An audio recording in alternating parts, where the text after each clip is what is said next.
बिस्मिल्लाहिर्रहमानिर्रहीम। अस्सलाम वालेकुम। अगर मेरी वीडियो अच्छी लगे तो इसे लाइक शेयर और सब्सक्राइब करें ताकि आने वाली वीडियो आप लोगों तक पहुंच जाए। अल्लाह पाक आप लोगों को खुश रखे और मुझे भी कामयाबी दे। चंदा और सजावल घर पहुंच गए। जाओ बेटी तुम आराम कर लो, थकी हुई लग रही हो काफी। चंदा ने डरते हुए सजावल की तरफ देखा। जाओ अम्मी जान तुमसे कह रही हैं। चंदा चल पड़ी, अपना तकिया उठाकर सोफे पर सोने लगी। सजावल ने अंदर दाखिल होते हुए कहा, सो जाओ बेड पर। कल तो मुझे गुस्सा था कि तुम क्यों हो मेरी दुल्हन, अशरफ क्यों नहीं। सजावल आप अशरफ भाभी का पीछा क्यों नहीं छोड़ देते, वो मेहराब के बच्चे की माँ बनने वाली है। फौरन चंदा के करीब आया और पीछे से इसके बाल पकड़ लिए। आज ये बात की है, फिर की तो मार डालूंगा। बेचारी के आंसू निकल रहे थे। मुझे सजावल को छोड़ देना चाहिए, बहुत खतरनाक है ये इंसान। अपना मोबाइल बेड पर फेंक कर खुद फ्रेश होने चला गया। बहुत ज्यादा फोन बज रहा था। चंदा डरते डरते उठी और फोन को देखती कभी वॉशरूम की तरफ देख रही थी। जल्दी से रिसीव करके कान से लगाया। दूसरी तरफ से चीखने वाली औरत की आवाज सुनते ही जैसे चंदा सकता सी गई।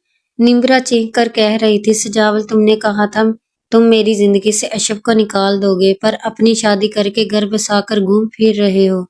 यहाँ वो मेरे सीने पर सांप की तरह बैठी हुई है। ये क्या निम्रा सजावल के साथ मिलकर अशरफ भाभी से गेम खेल रही है।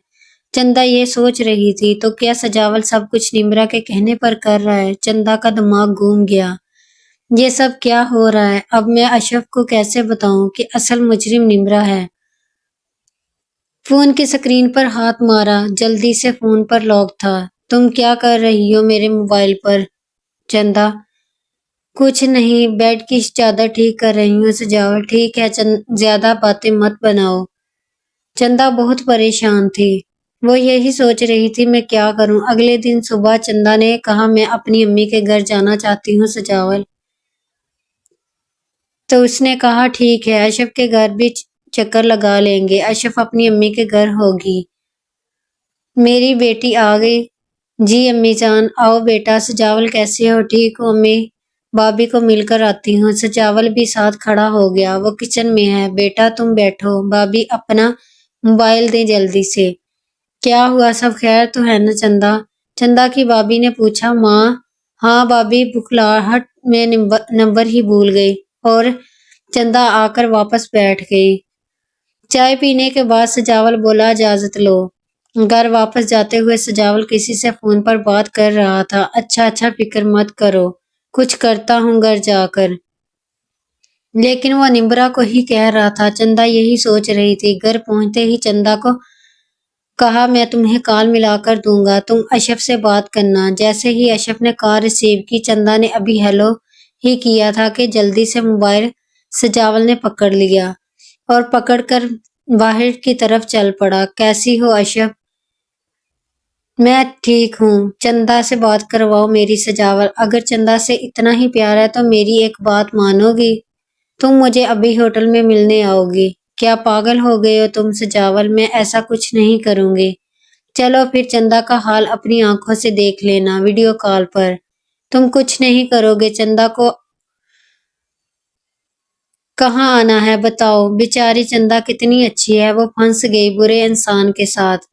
सजावल ने एड्रेस सेंड किया। अशरफ अपनी छोटी बहन के साथ इस होटल में पहुंच गई।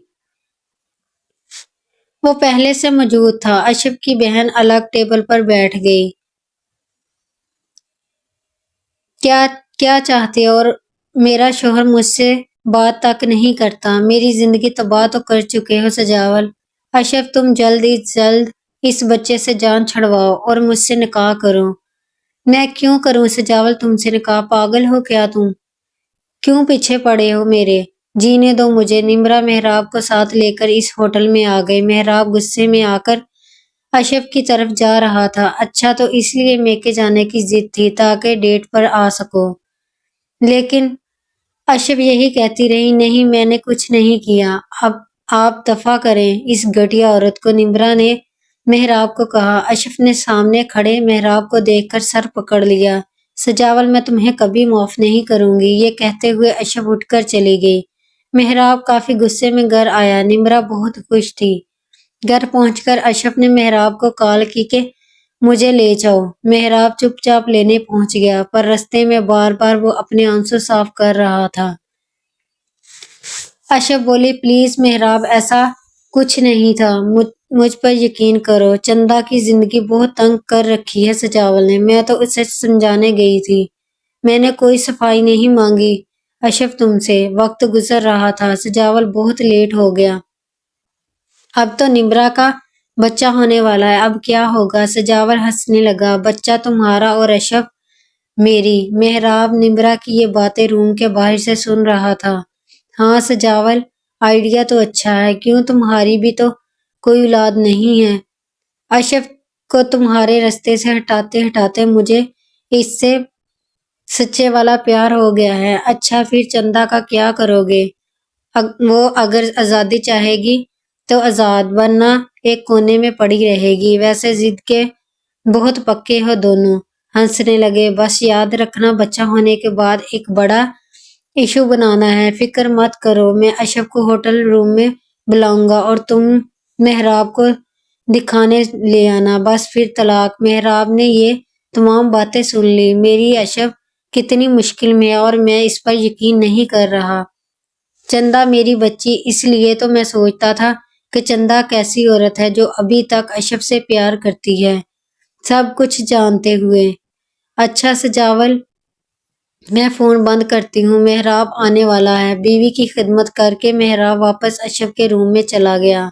اتنی معصومیت سے سوئی ہوئی تھی، محراب کو شدید پیار آ رہا تھا اشرف پر۔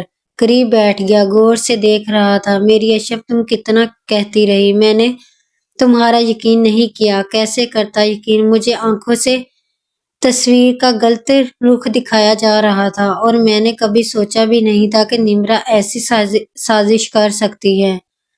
کتنے کچے رشتے تھے نا، کانچ کی من ٹوٹ گئے۔ رشتے کانچ کے نہیں، یا تو دلوں کے ہوتے ہیں، یا احساس کے، یا پھر خون کے۔ ان سے جوڑا یقین کانچ کی مند ہوتا ہے، بھروسہ کانچ کی مند ہوتا ہے، اگر وہ ایک بار ٹوٹ جائے تو پھر ویسے نہیں جڑ پاتا۔ کیا مجھے ابھی بھی نمرا سے کہہ دینا چاہیے کہ میں سب کچھ جان گیا ہوں، یا آخری مرتبہ بھی گرتے ہوئے دیکھنا چاہتا ہوں اسے؟ مجھے دیکھنا چاہیے۔ وہ خود سے یہی باتیں کرتے کرتے جانے بیڈ کی سائڈ سے لگے اشرف کا ہاتھ پکڑے سو گیا۔ صبح اشرف کی آنکھ کھلی تو اس حالت میں دیکھ کر اشرف نے کہا، او محراب، آپ یہاں کیوں سوئے ہیں؟ اشرف نے اسے اٹھا کر بیڈ پر سونے کا کہا۔ محراب سو گیا۔ صبح صبح نمرا چائے لیے پہنچ گئی۔ کیسی ہو اشرف؟ واہ، آج محراب کو تمہاری خدمت کرتے کرتے یہاں نیند آ گئی۔ اچھا، اب کتنے بجے ہاسپٹل جانا ہے؟ شام کا ٹائم ہے نمرا۔ محراب بھی اٹھ گیا۔ نمرا یار، مجھے چائے دو، اور اشرف کو میں خود دودھ بنا کر دوں گا، چائے نہیں دینی اسے۔ محراب نے نمرا کو محسوس نہیں ہونے دیا کہ وہ سب کچھ جان گیا ہے، اور بابی بھی آج رات کو پہنچ جائیں گی۔ اچھا باجی، مجھے تو نہیں بتایا باجی نے۔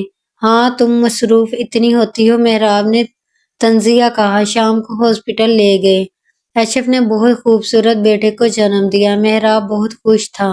چندا اور سجاول بھی پہنچ گئے۔ ان کو دیکھ کر محراب واش روم میں چلا گیا۔